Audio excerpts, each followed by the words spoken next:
Inaresto na ng NBI sila former DPWH engineers Bryce Hernandez at JP Mendoza pagtapos nilang dumalo sa Senate hearing sa flood control scandal.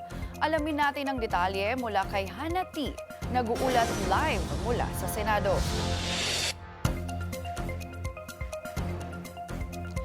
Meji, tama ka dyan at hindi lang sina dating DPWH engineer Bryce Hernandez at JP Mendoza ang inisyuhan ng warrant of arrest ng Sandigan Bayan. Kabilang dyan ang 4 pang dating opisyal ng DPWH at si dating Senador Bong Revilla. Nakaposas ng umexit ang dalawang dating DPWH engineer dito sa Senado matapos ang Senate Blue Ribbon Committee hearing kanina at nang hinainan ng NBI ng nasabing warrant. Nailipat na sila sa NBI custody matapos ma-detain dito sa Senado ng ilang linggo dahil sa nooy hindi pag-cooperate sa flood control scandal investigation ng Blue Ribbon nitong nakaraang taon. Meji, ang warrant ay kaugnay ng non-bailable malversation of public funds complaint sa isang ghost flood control project sa Pandi, Bulacan.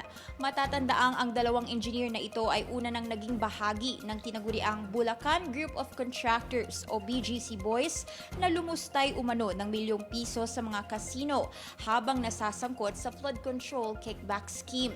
Samantala, pagdating kay Revilla, lumitaw ang pangalan nito ng idawit ni flood control whistleblower Roberto Bernardo na tumanggap din umano ng kickback. Katunayan, ipinaratang noon ni Bernardo na siya mismo ay nakapag-deliver na ng pera sa bahay ni Revilla sa Bacoor City, Cavite.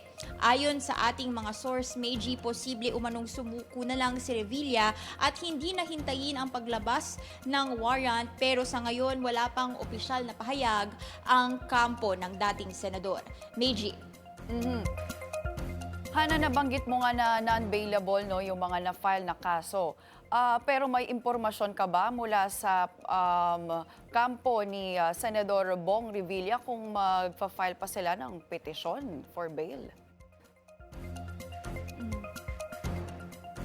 Meiji, sa ngayon, wala pang official statement itong ang Revilla camp at hinihintay pa natin kung masasagot na muna nila itong sinabi ng ating source na susuko na lang daw siya at hindi na hihintayin itong paghain ng arrest warrant sa kanya ng Sandigan Bayan.